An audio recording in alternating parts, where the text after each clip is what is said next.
ইরানের সামরিক স্থাপনার পাশাপাশি পারমাণবিক স্থাপনায় হামলার ইঙ্গিত ট্রাম্পের। ইয়েমেনের সানার বিমানবন্দরে সরকারি বাহিনীর হামলা, ক্ষুব্ধ হুতি বিদ্রোহীরা।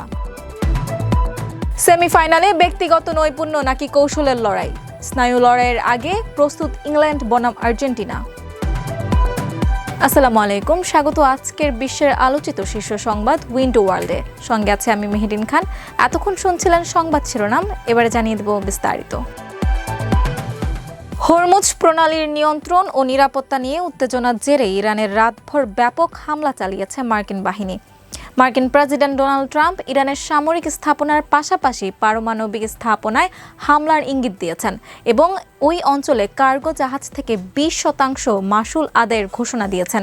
এই সামরিক অভিযানে ইরানের বিভিন্ন শহরে বিস্ফোরণের শব্দ শোনা গেছে এবং বেশ কয়েকজন আহতও হয়েছে, যা মধ্যপ্রাচ্যে পরিস্থিতিকে চরম উত্তপ্ত করে তুলেছে। বিস্তারিত দেখুন আয়শা রাখির প্রতিবেদনে।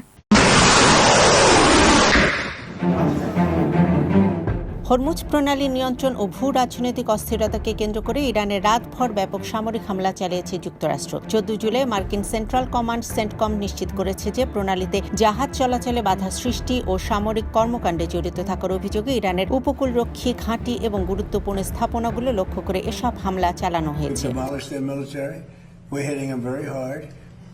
প্রেসিডেন্ট ডোনাল্ড ট্রাম্প জানিয়েছেন, হরমুজ প্রণালীর অভিভাবক হিসেবে মার্কিন যুক্তরাষ্ট্র কাজ করবে এবং এই অঞ্চলের নিরাপত্তা নিশ্চিত করতে কার্গো জাহাজ থেকে 20% হারে মাশুল বা অর্থ আদায় করা হবে। পাশাপাশি ইরানের কোনো একটি পারমাণবিক স্থাপনায় নতুন করে হামলার সম্ভাবনাও উড়িয়ে দেননি তিনি। এদিকে ইরানের দক্ষিণাঞ্চলীয় শহর বুশেহরে রাত 3:10 মিনিটে শক্তিশালী বিস্ফোরণের শব্দ পাওয়া গেছে।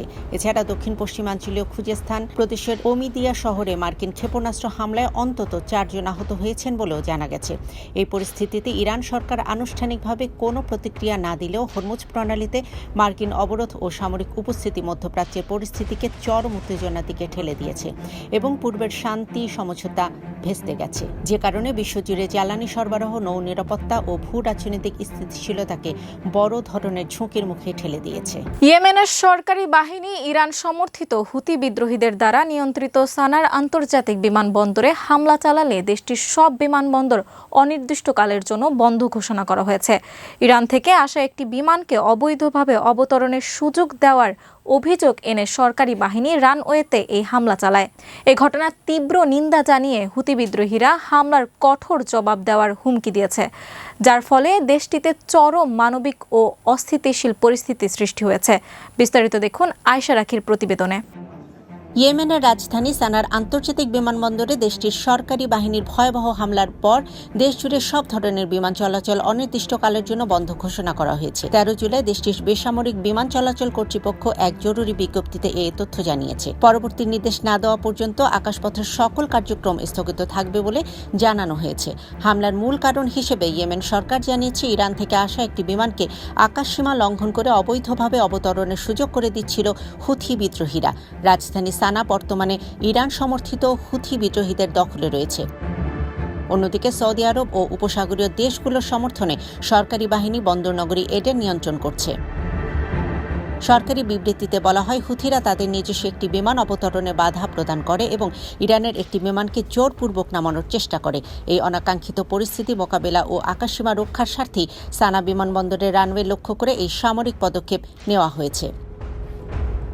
আক্রমণের পূর্বেই ইয়েমেনের প্রতিরক্ষা মন্ত্রণালয় সাধারণ নাগরিক, কূটনৈতিক মিশন ও আন্তর্জাতিক মানবিক সংস্থাগুলোকে বিমানবন্দর এলাকাটি অবিলম্বে খালি করার নির্দেশ দিয়েছিল।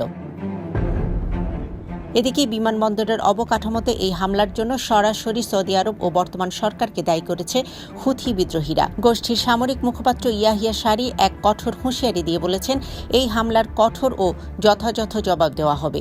তবে হুথিরা তাদের দাবির সপক্ষে কোনো প্রমাণ উপস্থাপন করতে পারেনি।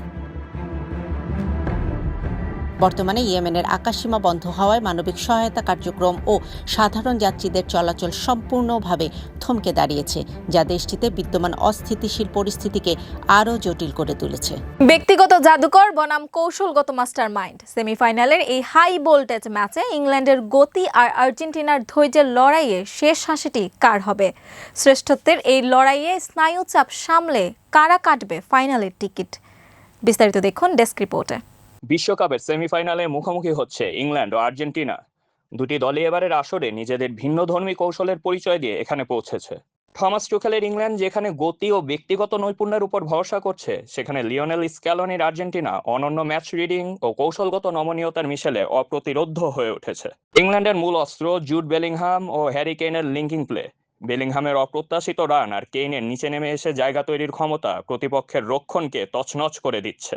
সঙ্গে বুকায়ো সাকার ড্রিবলিং আর শক্তিশালী সেট পিস তো আছেই। তবে ইংল্যান্ডের রক্ষণ ভাগ মাঝে মাঝে চাপে ভেঙে পড়ে, বিশেষ করে শুরুর দিকে। ডেকলান রাইস যখন চাপে বল হারান, তখনই ইংল্যান্ডের বিল্ড আপ ছন্দহীন হয়ে পড়ে, যে সুযোগটি কাজে লাগাতে চাইবে আর্জেন্টিনা। অন্যদিকে আর্জেন্টিনার জন্য সবচেয়ে বড় শক্তি তাদের ধৈর্য ও বেঞ্চের গভীরতা। ইংল্যান্ডের মতো একটি দলের বিপক্ষে দ্রুতগতির ফুটবলে না জড়িয়ে রক্ষণ সামলে পাল্টা আক্রমণের অপেক্ষায় থাকবে তারা। মলিনা ও ট্যাগলিয়াফিকোর ওভারল্যাপিং রান ইংল্যান্ডের উইংব্যাকদের জন্য বড় পরীক্ষা হতে পারে। এছাড়া নরওয়ের বিপক্ষে দীর্ঘ অতিরিক্ত সময়ের ম্যাচ খেলায় ইংল্যান্ড কিছুটা ক্লান্ত, যার সুযোগ নিয়ে ম্যাচের দ্বিতীয়ার্ধে আর্জেন্টিনার বেঞ্চ বড় পার্থক্য গড়ে দিতে পারে।